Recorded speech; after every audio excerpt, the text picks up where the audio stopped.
It was past midnight when Daniel pulled into the lonely gas station, his little daughter asleep in the backseat. He was used to nights like these, a quiet, heavy, filled with the weight of secrets only he carried. By day, Daniel was just another single father working odd jobs, but under the surface, he lived a life no one could ever suspect. He had been working undercover for years, blending into ordinary life while chasing shadows of crime that threatened to swallow innocent people whole. He thought he had seen everything. He thought nothing could shake him anymore. But that night, under the dim flickering light of a gas pump, he saw Hira, and the world he thought he knew began to unravel. She was leaning against the vending machine, her hands clutching her belly, tears streaming down her face. Her clothes, though simple, couldn't hide the way she carried herself, poised yet fragile, like someone who had fought too hard to hold everything together. Daniel felt something pull at him, something beyond duty. He walked over, hesitant but determined. "Are you okay?" he asked gently. The girl looked up, startled, and he saw pain mixed with shame in her eyes. She whispered, "I don't know where else to go." Daniel wasn't the kind of man to pry. He had his own demons, his own story too heavy to share. But the sight of her trembling hands resting over her stomach, protecting the life inside her, broke through every wall he had built. Without thinking, he offered her a ride. She hesitated, scanning him carefully like she didn't know whom to trust. And maybe she was right, because Daniel wasn't just any man. He was undercover. Every choice he made could risk exposing him. Still, in that moment, he wasn't an agent. He wasn't a man hiding behind lies. He was just a father who knew what it meant to be scared, alone, and desperate for a safe place. As they drove through the quiet streets, Daniel's daughter stirred in the back seat and looked at the girl with sleepy eyes. "Are you crying?"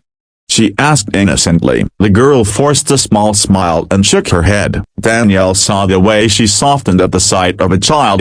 It was like she had been carrying a storm inside her, and for a moment, the presence of a little girl gave her a glimpse of calm. Daniel didn't miss that. Over the next few days, their paths kept crossing. The girl, who introduced herself only as Clara, stayed in a small motel near town. Daniel couldn't stop worrying about her. Something about her didn't fit the story she seemed to live. She was too graceful, too careful with her words, as if she was used to rooms full of power and people who bowed to her decisions. Yet here she was, alone, pregnant, and hiding. Daniel's instincts screamed there was more to her story, but he never pushed her. He simply showed up with small kindness, as groceries left at her door, a ride when the motel staff turned cold, quiet conversations where she could finally breathe without judgment.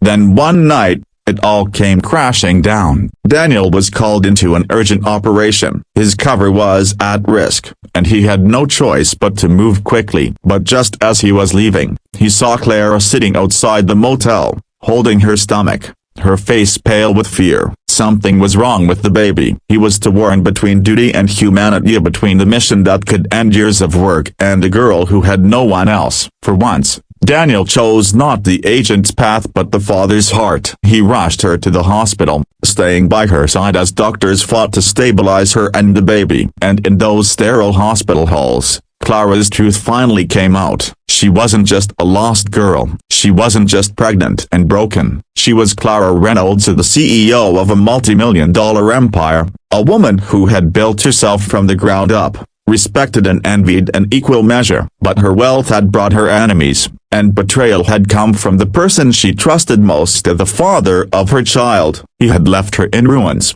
trying to strip her of everything she owned, forcing her to run for her life until she found herself at that gas station with nothing but fear and the hope of protecting her baby.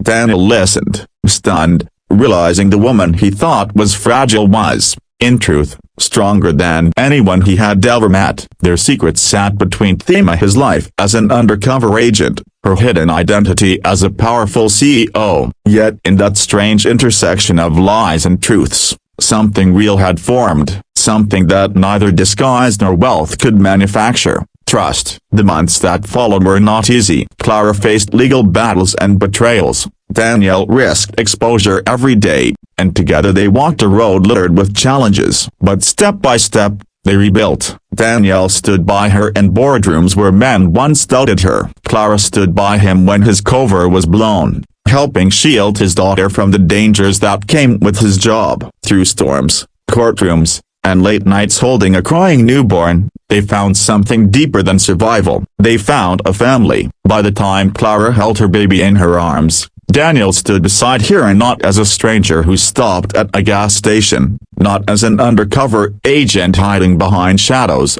but as a man who finally let himself be seen. And for the first time in a long time, they both realized they weren't running anymore. They were building something worth staying for. And that's why, whenever someone asks Daniel how he found love, he smiles and says, "At a gas station, past midnight, when I least expected it." Because sometimes, the people who save you aren't the ones who wear a badge or sit in a corner office. Sometimes, they're just broken souls who meet in the dark and decide to heal together.